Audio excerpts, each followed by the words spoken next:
Oh, Washington State opening up the Nick Rolovich era just a little over a month away in Corvallis, taking a look at the third and hopefully final edition of the Coug schedule for 2020. Oregon, Washington, and Cal all coming to Pullman. And I would say from a divisional crossover perspective, a case you made that the Cougs got the toughest draw of any team, a Friday night road game against the USC Trojans. The good news, though, I know Nick Rolovich will play anyone anywhere. He has asked the head coach of the Cougs, joining Yogi, Roth, and I now. So, Coach, you tell me, when you saw the schedule for the first time on Saturday, what was your initial gut reaction? I think it was real positive for our players to get something tangible in front of them, a goal, where we can have a linear buildup without hopefully many interruptions. They've and probably all the teams in the Pac-12 and across the country, these student athletes have really done a fabulous job of adjusting, midstream adjust, dealing with all the stuff that came with Corona. And I think it was a real uptick in energy and optimism because of finally having a schedule. How about for you guys in the staff? What do you do when you kind of find out what the schedule is regarding games and also having to install your own systems into a training camp? Yeah, and really, it's not really a training camp right now. We're in school, so you're not unlimited hours. You're still in the 20-hour week. So got to be very selective on the path you install, how much you're going to install. Make sure I don't know if I've said it here or not, but very interested. I think the time on Zoom was spent well by our staff, but also very concerned about making sure our players understand situational awareness, all the situations that can come up in a game to win a game. I just told them if we play with good awareness and play as hard as we can and play together, we'll put up a good fight. You said, Coach, that your quarterback battle is wide open as of right now. All four guys do different things well. So what's your philosophy in picking a starting quarterback? And do you feel like you need to name one a little bit earlier than you normally would in camp so that they can get as many reps as possible? Well, we have four guys getting the reps right now, and we usually carry 6, 7, or 8. So I think the amount of reps they're getting is good right now. We will have to, and that's all positions. I told the team when this came out, I said, guys, I'm already going to apologize because it's not going to be fair. You're not going to get the opportunity we all thought you were going to get to show that you're able to be a starter or be a contributor. But that doesn't mean give up. This is an evolving deal. I'm sure there's going to be growth throughout the season, hopefully getting better and better and better. But that goes for installs too, right? You got coaches that take great pride in what they do.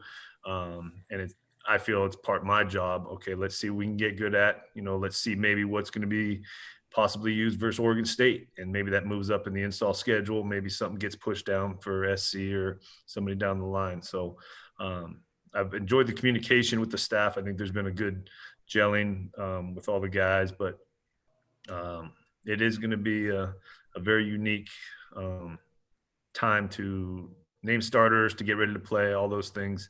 You just really got to focus on what's important. Well, I think your offense is one of the coolest in the country. We've talked about it. I showed Ashley my old playbook from college with the run and shoot the other day because, of course, you hang on to it. But a lot of it's competition and quarterbacks, receivers being on the same page. How have you guys taken advantage of the Kara rules prior to the proverbial training camp starting in a couple days to get guys on the same page within this unique scheme? A lot of Zoom meetings, a lot of walkthroughs when we get the chance to do that. But there is a synergy that needs to be developed over reps, real-time reps on the field.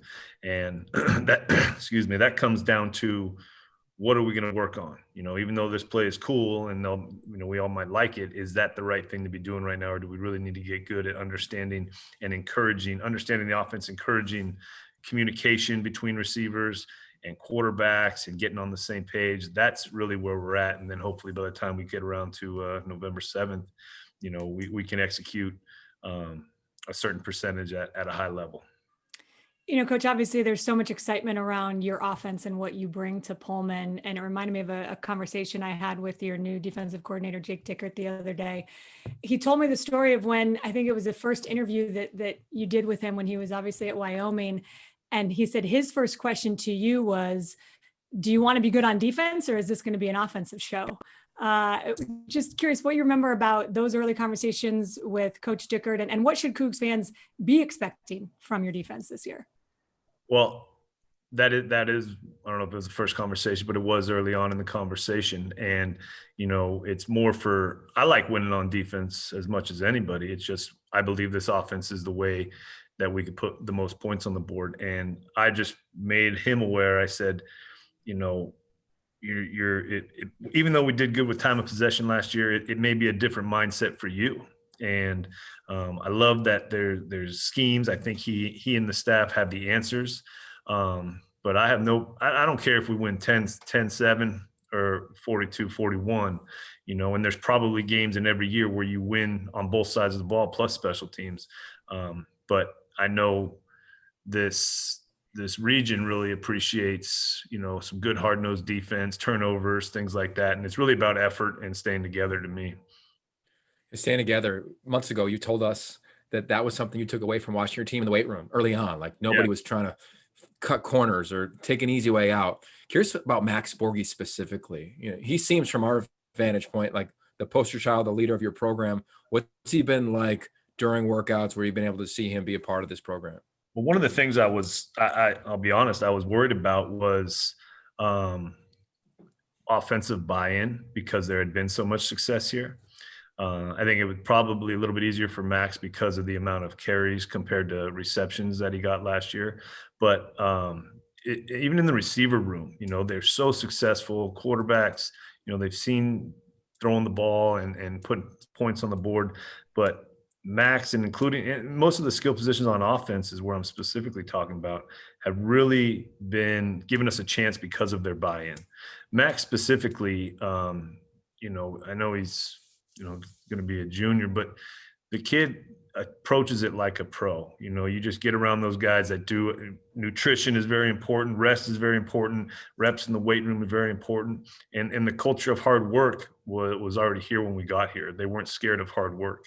And, so I think there's still some adjustment, getting used to how I do things compared to Coach Leach. But, hopefully that comes as we get more and more in-person experiences rather than just Zoom. I'm curious, Coach, and I know it's been different than it normally would have been if you had showed up in Pullman and it wasn't a global pandemic that happened right away. But what's the biggest thing that you've learned about the Pullman community in the last 6 months?